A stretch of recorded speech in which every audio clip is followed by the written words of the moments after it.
ایک نہایت شاطر اور ماہر چور نے چوری کی خاطر مہنگا لباس زیب تن کر کے معزز اور محترم شکل دکھانے والے شیخ جیسا حلیہ بنایا اور صرافہ بازار میں سونار کی ایک دکان کے اندر چلا گیا۔ سونار نے جب اپنی دکان میں وضع قطع سے نہایت ہی رئیس اور محترم دکھائی دینے والے شیخ کو دیکھا جس کا نورانی چہرہ چمک رہا تھا تو سونار کو ایسا لگا جیسے اس کی بھاگ بھاگ اٹھے ہوں۔ اسے پہلی بار اپنی چھوٹی سی دکان کی عزت اور وقار میں اضافے کا احساس ہوا۔ سونار نے آگے بڑھ کر شیخ کا استقبال کیا۔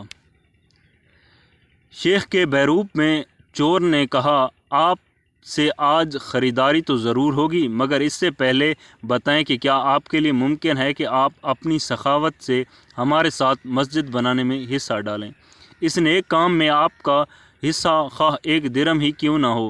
سونار نے چند درہم شیخ کے حوالے کیے ہی تھے کہ اسی اثناء میں ایک لڑکی جو در حقیقت چور کی ہم پیشہ تھی دکان میں داخل ہوئی اور سیدھا شیخ کے پاس جا کر اس کے ہاتھوں کو بوسہ دیا اور التجائیہ لہجے میں اپنے اہل و عیال کے لیے خیر و برکت کی دعا کے لیے کہا۔ سونار نے جب یہ منظر دیکھا تو اس سے رہا نہ گیا اور معذرت خانہ لہجے میں کہنے لگا، اے محترم شیخ، لا علمی کی معافی چاہتا ہوں، مگر میں نے آپ کو پہچانا نہیں۔ لڑکی نے یہ سن کر تعجب کا اظہار کیا اور سونار سے مخاطب ہو کر کہنے لگی، تم کیسے بد نصیب انسان ہو، برکت، علم، فضل اور رزق کا سبب خود چل کر تمہارے پاس آ گیا ہے اور تم اسے پہچاننے سے قاصر ہو۔ لڑکی نے شیخ کی طرف اشارہ کرتے ہوئے کہا کہ یہ فلاں علاقے کے مشہور و معروف شیخ ہیں جنہیں خدا نے کثرت علم، دولت کی فراوانی، ہر قسم کی دنیاوی نعمتوں سے مالا مال کر رکھا ہے۔ انہیں انسانوں کے بھلے کے سوا کسی چیز کی حاجت نہیں، لوگ ان کی ایک جھلک دیکھنے کے لیے بے تاب رہتے ہیں۔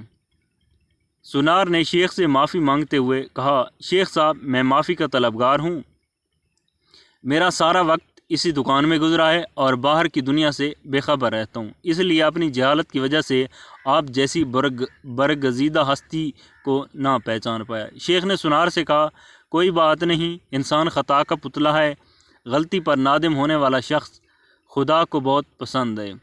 تم ایسا کرو، ابھی میرا یہ رومال لے لو اور 7 دن اس سے اپنا چہرہ پونجھتے رہو۔ 7 دن کے بعد یہ رومال تمہارے لیے ایسی برکت اور ایسا رزق لے آئے گا جہاں سے تمہیں توقع ہی نہیں ہوگی۔ جوہری نے پورے ادب اور احترام کے ساتھ رومال لیا اور اسے بوسہ دیا، آنکھوں کو لگایا اور اپنا چہرہ پونجھا تو ایسا کرتے ہی وہ بے ہوش ہو کر گر پڑا۔